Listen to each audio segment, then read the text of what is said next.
Vijayawada university మంచి భవిష్యత్తు కోసం తెలుగు విద్యార్థులు ఇష్టపడే యూనివర్సిటీ. కాల్ 9059052378 9059052379. నమస్తే, వెల్కమ్ టు ఐ డ్రీమ్. నేను మీ ఝాన్సీ. ప్రేమ అంటే ఏంటి అసలు? టీనేజ్ లవ్, ఈ వర్డ్ మనం తరచుగా వింటున్నాము. 9th క్లాస్లో సూసైడ్లు, 8th క్లాస్లో సూసైడ్లు, 10th క్లాస్ పిల్లలు క్లాస్ రూమ్లోనే కూర్చొని ఒకరినొకరు చూసుకోవడం, అది స్కూల్ టీచర్స్ దాకా, ప్రిన్సిపల్స్ దాకా, ఇంటి దాకా వెళ్ళి గొడవలు అవ్వడం, వాళ్ళని స్కూల్ మాన్పించేయడం. అసలు ఎటుపోతుంది సమాజం? ఈ టీనేజ్ లవ్ అంటే ఏంటి? అసలు టీనేజ్ లవ్కి ఎందుకు గురవుతారు? ఈ టాపిక్ గురించి మాట్లాడదాం. ప్రస్తుతం అంతా ఉన్నారు సోషల్ యాక్టివిస్ట్, ఇంకా మోటివేషనల్ స్పీకర్ రజనీ రమ గారు. నమస్తే అండి. నమస్తే అమ్మా.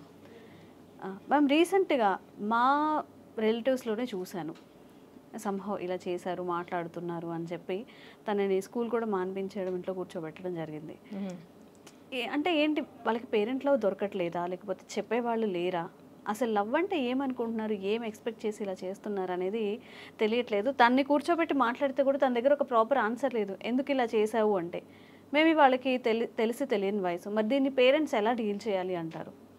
అంటే వాళ్ళకి అసలు అది లవ్ అని వాళ్ళకి తెలియదు. అది లవ్ కూడా కాదు, వాళ్ళకి కలిగేది లవ్ కాదు, ప్రేమ అనేది. ప్రేమ అంటే పెద్దవాళ్ళకి అర్థం కావట్లేదు, ఆ చిన్న చిన్న పిల్లలకి 7th క్లాస్ 6th క్లాస్ నుంచే మొదలు పెడుతున్నారు. అది ప్రేమ కానే కాదు. ఏంటంటే ఈ రోజుల్లో పిల్లలకి ఎర్లీగా మెచ్యూర్ అవ్వడము, హార్మోన్స్ ముందుగానే వాళ్ళకి వర్క్ చేయడము, ఆ హార్మోనల్ చేంజెస్ వల్ల వాళ్ళకి చేంజెస్ కాదు, కొత్తగా వాళ్ళకి డెవలప్ అవుతూ ఉంటాయి లోపల నుంచి. ఆ హార్మోనల్ ఫీలింగ్స్ కానీ, హార్మోన్స్ వల్ల బాడీ డెవలప్మెంట్ కానీ జరుగుతూ ఉంటుంది. అది జరిగినప్పుడు కెమికల్ రియాక్షన్ లోపల, అది ఎవరు కూడా నేర్పేది కాదు అది.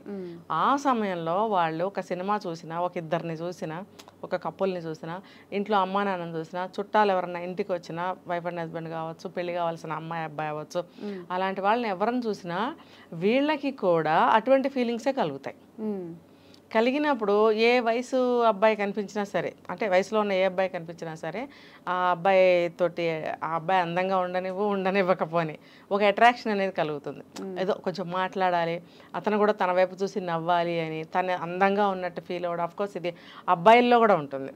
ఆ వయసులో మేమే అందంగా ఉన్నాము, తర్వాత అందరూ మమ్మల్నే చూస్తున్నారు అనే ఒక ఫీలింగ్ ఉంటుంది వాళ్ళకి.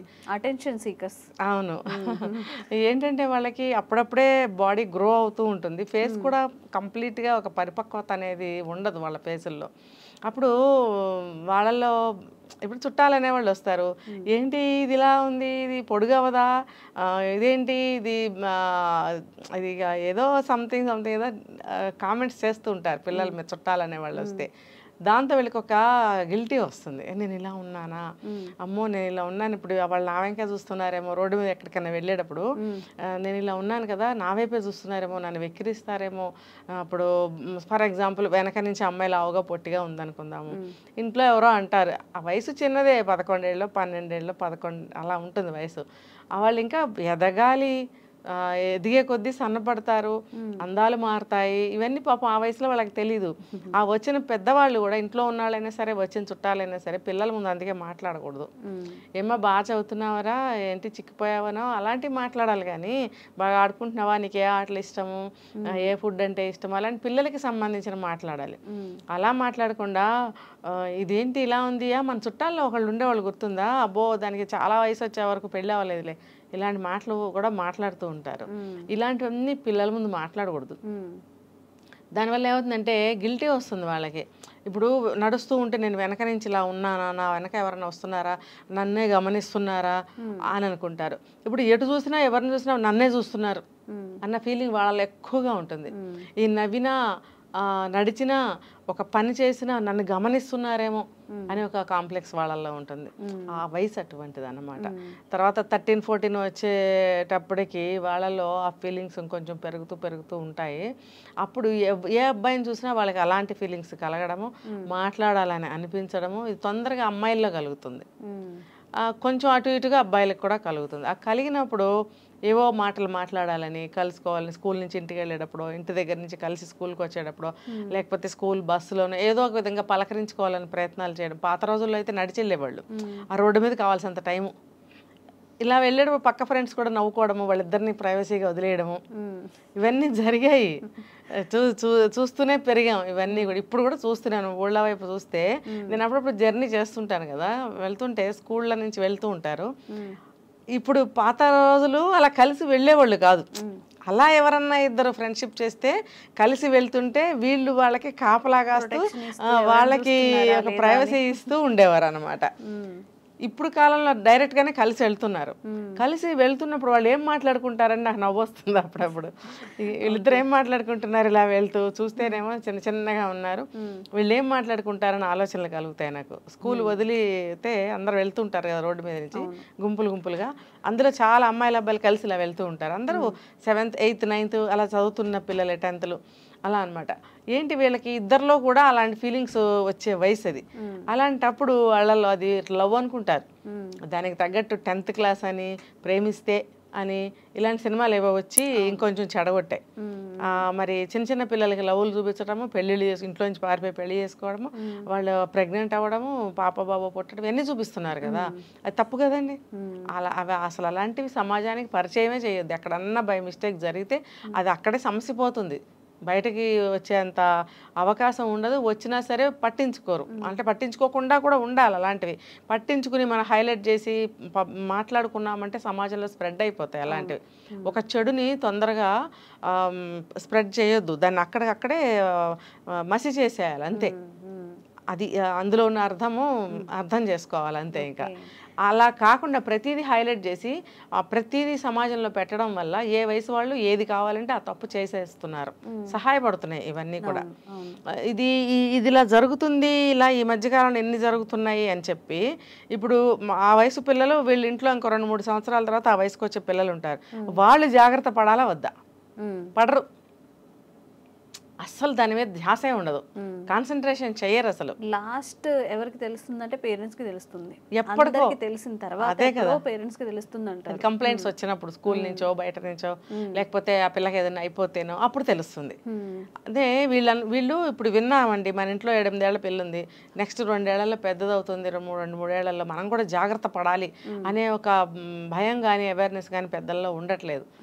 కొంతమందిలో ఉంటుందేమో మరి. అందరికీ ఇలాంటివి జరగవు కదా.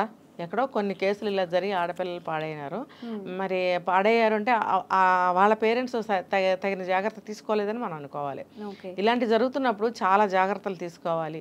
ముందు నుంచి మన పిల్లల్ని ఎలా జాగ్రత్త పెట్టుకోవాలి, వాళ్ళకి ఎలా మనం వాళ్ళతో మూవ్ అవ్వాలి, వాళ్ళకి ఏమేమి నేర్పించాలి, ఎలా ఉండాలని నేర్పించాలి, ఇవన్నీ తల్లిదండ్రులు ముఖ్యంగా తల్లి ఆడపిల్లతోటి ఇంటరాక్ట్ అవుతూ ఉండాలి. మంచి విషయాలన్నీ నేర్పిస్తూ జాగ్రత్తలు చెప్తూ ఉండాలి. ఇలా ఉండాలమ్మా, అలా ఉండాలమ్మా అని చెప్పి ఎక్కువగా వాళ్ళతో గడపడానికి మనం ప్రయత్నించాలి. వాళ్ళకి మంచి విషయాలు చెప్పడానికి. పిల్లల్ని ఎప్పుడు కూడా ఒంటరిగా వదలకూడదు. ఎప్పుడు తల్లిదండ్రులు ఎంగేజ్ చేస్తూ ఉండాలి. చేస్తుంటే వాళ్ళ ఆలోచనలు కానీ మనసు కానీ ఇంకో వైపుకి వెళ్ళే వ్యవధి ఉండదు వాళ్ళకి. ఇంట్లో వాళ్ళతో కాసేపు మాట్లాడడం, కాసేపు ఆడుకోవడం, కాసేపు చదువుకోవడం, తినడం, పడుకోవడం, అంటే గ్యాప్ లేకుండా వాళ్ళని ఎంగేజ్ చేస్తూ ఉండాలి. చిన్నప్పుడు పిల్లలు పుట్టినప్పుడు వాళ్ళని గ్యాప్ లేకుండా మనం మాట్లాడుతూ ఉంటేనే వాళ్ళకి మాటలు వస్తాయి. అలాగే ఏ వయసుకి ఆ ట్రీట్మెంట్. ఇప్పుడు కూడా పిల్లలతో ఎప్పుడు మనం కంటిన్యూగా కలిసి ఉండటానికే ప్రయత్నించాలి. ఇది మనం చాలాసార్లు చెప్పుకున్నాం కూడా. ప్రతిరోజు ఈవినింగ్ అయ్యే వరకు అందరూ కూర్చొని మాట్లాడుకోనే ఒక కల్చర్ని మనం అలవాటు చేసుకోవాలి. దానివల్ల ఏంటంటే పిల్లలు ఏం జరిగినా సరే వెంటనే ఇంట్లో చెప్పే అలవాటు అనేది ఒకటి వస్తుంది. తర్వాత ఇంట్లో ఏ సమస్య వచ్చినా అందరం కలిసి మాట్లాడుకోవడం, అందరం కలిసి ఒక డెసిషన్ తీసుకోవడం అనేది అలవాటు అవుతుంది. అవును. ఇంతకుముందు అందరి దగ్గర మొబైల్ ఫోన్స్ ఉండేవి కాదు. స్కూల్కి వెళ్ళినా కాలేజ్కి వెళ్ళినా కానీ మళ్ళీ ఇంటికి వచ్చే వరకు వెయిట్ చేస్తూ ఉండేవారు మదర్. కమ్యూనికేషన్ కోసం అని ఇచ్చిన మొబైల్ ఫోన్స్ కూడా ఇప్పుడు రాంగ్గా యూజ్ చేసుకోవడం, ఈ సోషల్ మీడియా ప్రభావం, కంపారిజన్స్ చేసుకోవడం, వాళ్ళు చేస్తున్నారు కదా నేను చేస్తే ఏమవుతుంది, ఇవన్నీ మరి ఎలా చేయాలి? మరి పేరెంట్స్ ముందుగా ఎలా వాళ్ళ బిహేవియర్ని, వీళ్ళకి టైం ఉండట్లేదు, వాళ్ళకి షేర్ చేసుకోవడానికి పేరెంట్స్కి టైం ఉండట్లేదు, పిల్లలు ఏదైనా ఇష్యూ పేరెంట్స్ దాకా తీసుకొచ్చినప్పుడు అది సాల్వ్ చేసేంత టైం కూడా వీళ్ళకి ఉండట్లేదు. మరి అలాంటప్పుడు ఎలా ఉండాలి వాళ్ళు? ఏమనుకుంటారో అనే స్టేజ్ నుంచి లెక్కలేనితనంగా వచ్చేసారు వాళ్ళు. ఇప్పుడేమండి అందరి చేతుల్లో ఉంటున్నాయి కదా, ఇది పెద్ద విషయం ఏముంది, నన్నేమనుకుంటారు, అసలు ఆ ఫీలింగ్లో లేరు ఇప్పుడు పిల్లలు. కామన్ పుస్తకాలు పెన్నులు బ్యాగులు తీసుకుని ఎలా వెళ్తారో అది కూడా అలాగే ఉంది. ఒక్కరికి మొబైల్ ఫోన్ ఖచ్చితంగా స్కూల్స్ లో కూడా అలౌ చేస్తున్నారు. మరి ఒకప్పుడు చదువుకునేటప్పుడు క్యాలిక్యులేటర్స్ కూడా అలౌ చేసేవారు కాదు. పెద్ద పెద్ద లెక్కలు వేయాలంటే క్యాలిక్యులేటరు క్లాస్లో అలౌ చేసిన ఎగ్జామినేషన్లో అలౌ చేసేవారు కాదు. అలాగా రూల్స్ ఉండేవి. అలాగే ఇప్పుడు సెల్ ఫోన్ కూడా కోవిడ్ టైంలో ఏదో అలౌ చేశారు. ఇప్పుడు మళ్ళీ నాట్ అలౌడ్ అని పెట్టాలి కదా. స్కూల్స్కి కూడా ఫోన్లు తీసుకెళ్లే ఇది ఉన్నట్టుంది కొన్ని చోట్ల. అది ఒకవేళ లేదు తీసుకురాకూడదు అని అనుకుంటే ఇంటికి రాగానే ఫస్ట్ బ్యాగ్ గిరాటు కొట్టి ఆ సెల్ ఫోనే పట్టుకుంటున్నారు. వాళ్ళు వచ్చేటప్పటికి ఆ ఫోన్ కనిపించకుండా చేయాలి. వాళ్ళకి ఏం అవసరం అని దాంతో గబగబద్దాన్ని ఓపెన్ చేయాలనుకుంటారు ఫోన్ని. సోషల్ మీడియా ఎఫెక్ట్ కూడా చాలా ఉంటుంది కదండి. అదే కదా, కానివ్వండి ఏవైనా వాళ్ళకి ఫ్రీ హ్యాండ్ ఉండింది. దేని గురించి అయినా తెలుసుకోవచ్చు, ఫుల్ డాటా తెలుసుకోనివి కూడా తెలుసుకుంటున్నారు. దానివల్ల కూడా ఎఫెక్ట్ అవుతూ ఉన్నారు. దానివల్ల కూడా ముఖ్యంగా అదే దాని ద్వారానే వీళ్ళకి నాలెడ్జ్ వస్తుంది. ఇంకొకటి ఏంటంటే పిల్లలు టీనేజ్ అని ఏముంది, ఒక 3 ఏళ్ళు దాటిన దగ్గర నుంచి కూడా, ఇంకా చెప్పాలంటే 1 year దగ్గర నుంచే పిల్లల ముందు జాగ్రత్తగా ఉండాలి. దూరంగా మసలుకోవాలి. పిల్లలు లేనప్పుడు కింద పడండి మీద పడండి ఏమైనా చేసుకోండి. పిల్లలు ఇంట్లో ఉన్నప్పుడు మీరు ఒక ఫ్రెండ్స్ లాగా దూరంగానే ఉండాలి. ఇప్పుడు అమ్మా నాన్నల్ని దైవాలతో పోలుస్తారు కదా. పోల్చినప్పుడు అమ్మా నాన్నలు దేవుళ్ళు లాగానే కనిపించాలి. ఇప్పుడు ఒక ఫోటో చూసినా, ఒక క్యాలెండర్ చూసినా, శివపార్వతిలో లక్ష్మీ రాధాకృష్ణలో విష్ణుమూర్తి లక్ష్మీ ఇలా ఉంటారు కదా జంటలో. ఉన్నప్పుడు వాళ్ళు పవిత్రంగా ఎలా కనిపిస్తారు ఆ ఫోటోలో, అలా ఊహించుకుంటారు పిల్లలు తల్లిదండ్రుల్ని. ఎందుకంటే తల్లి తండ్రి దైవంతో సమానం, దేవుళ్ళు అని చెప్తాం మనం. చెప్తున్నప్పుడు వాళ్ళ మనసులో అవే ముద్రలు వేసుకుంటాయి. అమ్మా నాన్న అంటే అలా ఉంటారా, లేకపోతే అలా ఉండాలి ఆమెలో ఇట్లా అనుకుంటారు పిల్లలు కదా. ఆ భావాలని మనమే చెరిపేస్తున్నాం. వాళ్ళు పుట్టకతోనే వాళ్ళు ఎప్పుడు చెడిపోరు, మనమే చెడగొడతాం.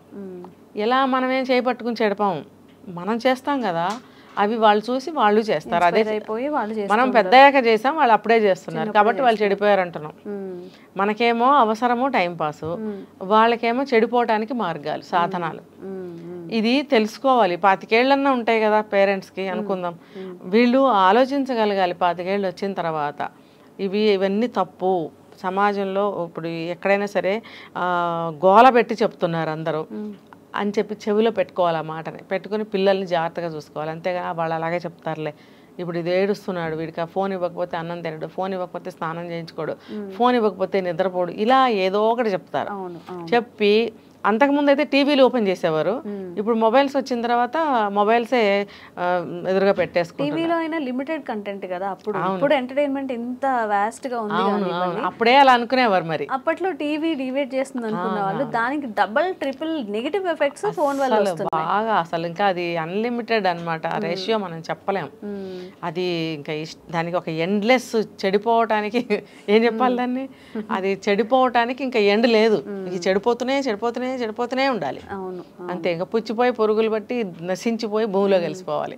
అది అటువంటి చెడు అనమాట. ఏదైనా మేడం పిల్లల్ని పెంచడం అనేది పేరెంట్స్ కి కత్తి మీద సామా మామూలుగా పోషించడానికి ఉద్యోగం చేయక తప్పదు.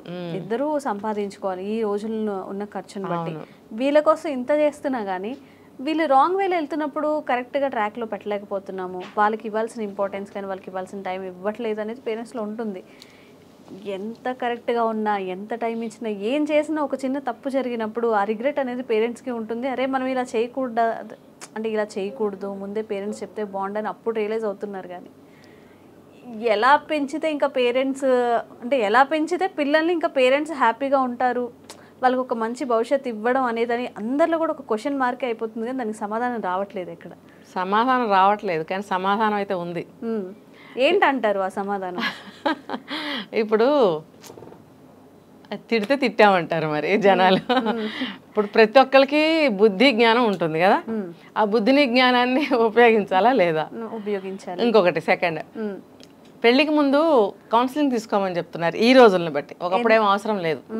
కౌన్సిలింగ్ పెళ్ళైన తర్వాత భార్యాభర్తలు ఎలా ఉండాలని మాత్రమే కాదు, అత్తమామలతో ఎలా ఉండాలని కాదు, సమాజంలో ఎలా ఉండాలని కాదు, అసలు పిల్లల్ని ఎలా పెంచాలి, పిల్లల్ని ఎలా పెంచితే మీ జీవితాలు పిల్లల జీవితాలు బాగుంటాయి అనేది కూడా కౌన్సిలింగ్లో బాగా ఉండాలి. ఓకే.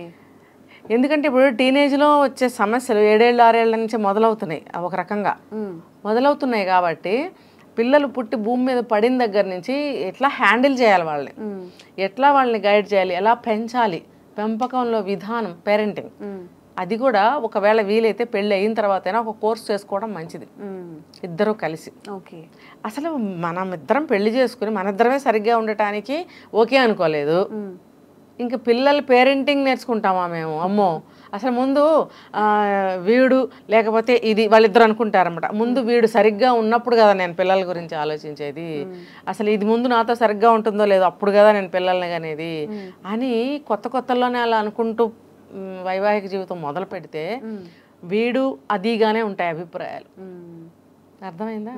కాబట్టి వీళ్ళు ముందు బుద్ధి జ్ఞానంతో సరే పెళ్ళికి ముందు ఒక కౌన్సిలింగ్ తీసుకోండి, పెళ్ళి అయిన తర్వాత పేరెంటింగ్ కోసం ఒక కౌన్సిలింగ్ తీసుకోమని నేను చెప్తున్నాను. దానివల్ల ఏమవుతుందంటే పిల్లల్ని ఎలా పెంచాలి, ఏ స్టేజ్లో ఎలా పెంచాలి, పిల్లలు ఏ స్టేజ్లో మేము ఎలా ఉండాలి, అంటే 3 ఏళ్ల వయసులో మేము ఎలా ఉండాలి, 5 ఏళ్ల వయసులో ఎలా ఉండాలి, 10 ఏళ్ల వయసులో మేము ఎలా ఉండాలి అనేది ముందు అది తెలుసుకోవాలి. ఓకే, అర్థమైందా? వాళ్ళ మనస్తత్వం ఎలా ఉంటుందో అనేది తెలుసుకోవాలి ముందు. మనస్తత్వం కాదు, ప్రవర్తన అంటారా, కదలికలు. నేను మళ్ళీ చెప్తాను దాని గురించి. ఇప్పుడు కావాలంటే పెళ్ళైన తర్వాత ఒక 2 ఏళ్ళు గ్యాప్ తీసుకోండి పిల్లల్ని కనటానికి. 2 సంవత్సరాల టైం ఉంది కదా మీకు. ఈ లోపల పిల్లలకి సంబంధించిన బోల్డెన్ బుక్స్ ఉంటాయి, కౌన్సిలింగ్ తీసుకోండి, ఏదైనా కోర్సు చేయండి ఈ పేరెంటింగ్ గురించి. ఎట్లా అంటే పిల్లలు ఈ వయసులో ఉన్నారు, మనం ఎలా బిహేవ్ చేయాలి వాళ్ళ ముందు అది ఉంటుంది, అది నేర్చుకోవాలి ఫస్ట్. వాళ్ళకి 5 ఏళ్ళు వచ్చినప్పుడు మనం ఎలా ఉండాలి, 10 ఏళ్ళు వచ్చినప్పుడు మనం ఎలా ఉండాలి, మనం వాళ్ళతో ఎలా ఉండాలి, మన ఇద్దరితో ఎలా ఉండాలి, మన ఇద్దరం కలిసి వాళ్ళతో ఎలా ఉండాలి, వాళ్ళని ఎలా పెంచుతూ ముందుకు తీసుకెళ్ళాలి, ఇవన్నీ పేరెంటింగ్. ఓకే, ఇవన్నీ సక్రమంగా తెలుసుకుని సక్రమంగా పాటించినప్పుడు పిల్లలు రైట్ వేలో పెరుగుతారు. ఎవరో 100లో 1% ఉంటారేమో ఇంత కేర్. ఇప్పుడు ఈ రోజులను బట్టి అందరూ నేర్చుకోవాల్సిందే, లేకపోతే పుట్టిన పిల్లలు అసలు చాలా దారుణంగా ఇదైపోతున్నారు కదా. ఎంతమంది పిల్లలు సక్రమంగా ఎదుగుతున్నారు, సక్రమంగా చదువుకుని మంచిగా సెటిల్ అవుతున్నారు. చూడండి మీరు, పిల్లలు చూస్తున్నా ఆడుకుంటారు, బాగానే ఉంది బయట, కానీ వాళ్ళకి ఇంటికి వెళ్తే పలకరించే వాళ్ళు ఉండరు. కాళ్ళు కడుక్కోండి, స్నానం చేయండి, బట్టలు మార్చుకోండి, వేడివేడిగా భోజనం చేయండి, హోంవర్క్ చేయండి, చదువుకోండి, ఇలా ఎంతమంది అంటున్నారు? చాలా తక్కువ మంది ఇలాంటి అవగాహన ఉన్న వాళ్ళు ఎవరైనా అంటున్నారు. మిగతా వాళ్ళందరూ వెళ్ళి చదువుకోండి పండి, నేను ఆంటీతో మాట్లాడొస్తా కాసేపు, అవును కాసేపు టీవీ చూసుకోండి, అన్నం ఉడుకుతుంది పొయ్యి మీద. దీనివల్ల వాళ్ళకి బాగా వేస్ట్ టైం దొరుకుతుంది, వాళ్ళకి వేస్ట్ టైంని వేస్ట్ చేస్తారు, టైం కూడా వేస్ట్ అయిపోతుంది అక్కడ. ఆ వేస్ట్ టైంని అనవసరమైనవన్నీ నేర్చుకుంటున్నారు ఆ గ్యాప్లో. వాళ్ళిద్దరు కొట్టుకోవచ్చు కూడా, పిల్లలు కొట్టుకోవచ్చు, లేకపోతే అల్లరి చేయొచ్చు, లేకపోతే పిచ్చి పిచ్చి గీతలు గీసుకుని పుస్తకాల్లో అల్లరి చేయొచ్చు, హోంవర్క్ చేయకుండా, లేకపోతే అమ్మ చెప్పినట్టు కాసేపు టీవీ చూసుకోవచ్చు కదా, లేదు ఇలాంటి పనులు చేస్తారు. లేదా టీవీ చూస్తే టీవీ కూడా చూస్తారు. ఇలా ఏదైనా మనమే కదా వక్ర మార్గంలో వాళ్ళని నడిపిస్తున్నాం. ఫస్ట్ అసలు మనం ఏం చేయాలి, పిల్లలు ఇంటికి రాగానే మనం రెడీగా ఉండాలి, ఇలా రెడీగా ఉండాలి, ఉండి వాళ్ళకేం కావాలి, వాళ్ళు ఇప్పుడు ఏం చేయాలి అని మనం గైడ్ చేయాలి వాళ్ళని. అలా కాకుండా తలనొప్పి ఉందని పడుకోవడం, తలనొప్పి ఉంటే రోజు పడుకుంటారు, రోజు పడుకోరు కదా. అలా లేజీగా తల్లిదండ్రులు గడపడము, లేకపోతే తండ్రి బాధ్యతారహితంగా లేట్గా ఇంటికి రావటము, ఈవిడ లోపల ఈవిడ టైంపాస్లు ఈవిడ చేయడము, పిల్లల్ని పట్టించుకోకపోవడం వల్ల కూడా ఇలాంటి ఫీలింగ్స్కి లోనవుతారు పిల్లలు. ఇలా ఉన్నప్పుడు ఏదన్నా చెప్పాలంటే తల్లి అందుబాటులో లేదు, తండ్రి అందుబాటులో లేడు. తనతో పాటు పుట్టిన అక్కో చెల్లో అన్నో తమ్ముడో తనతో ఇద్దరు కలిసి తనుకుంటుంటే ఇంకా ఎవరి సమస్య ఎవరికి చెప్పుకుంటారు? ఇలాంటప్పుడు వీళ్ళు ఏం చేస్తారంటే బయట ఫ్రెండ్స్ తోటి డిపెండ్ అవుతారు. డిపెండ్ అయ్యి వీళ్ళకి వచ్చిన ఏ భావాన్నైనా ఏ మాటనైనా వాళ్ళతో షేర్ చేసుకోవడము, తర్వాత వాళ్ళు తప్పుడు దారిలో వెళ్ళడము, తర్వాత జరగాల్సిన ఏమైనా ఉంటే అవి కూడా జరిగిపోతూ ఉంటాయి. కాబట్టి తల్లిదండ్రులు కుక్కల్లాగా కాపలా కాసుకోవాలి పిల్లల్ని పెంచడం అంటే ఒక పెద్ద యజ్ఞం. యజ్ఞం పూర్తయ్యే వరకు పీటల మీద నుంచి కదలకూడదు, దానికి యజ్ఞ ఫలితం రాదు, కదలనివ్వరు. పిల్లల్ని పెంచేటప్పుడు కూడా యజ్ఞం చేసినట్టే పెంచాలి. వాళ్ళు ఒక స్థాయికి వచ్చే వరకు, అర్థమైందా, జీవితాలు సెటిల్ అయ్యే వరకు మనం వాళ్ళతో కాపలా కాస్తూ ఉండాలి, వాళ్ళకి మంచి మంచి విషయాలు గైడ్ చేస్తూ ఉండాలి. మన జీవితాన్ని సాక్రిఫైస్ చేయగలిగితేనే పిల్లల్ని కనాలి. అలాంటప్పుడు ఏ టీనేజ్ పిల్లలు కూడా తప్పుదోవలో వెళ్ళరు, తప్పు చేయరు, జీవితాలు నష్టపోరు. ఓకే, ఈ వీడియో చూడండి, కొంచెం మీకు ఇన్స్పిరేషనల్గా ఉంటుంది. అసలు పిల్లలు ఎలా డీల్ చేయాలో కూడా మీరు నేర్చుకోగలుగుతారు. Thank you ma'am.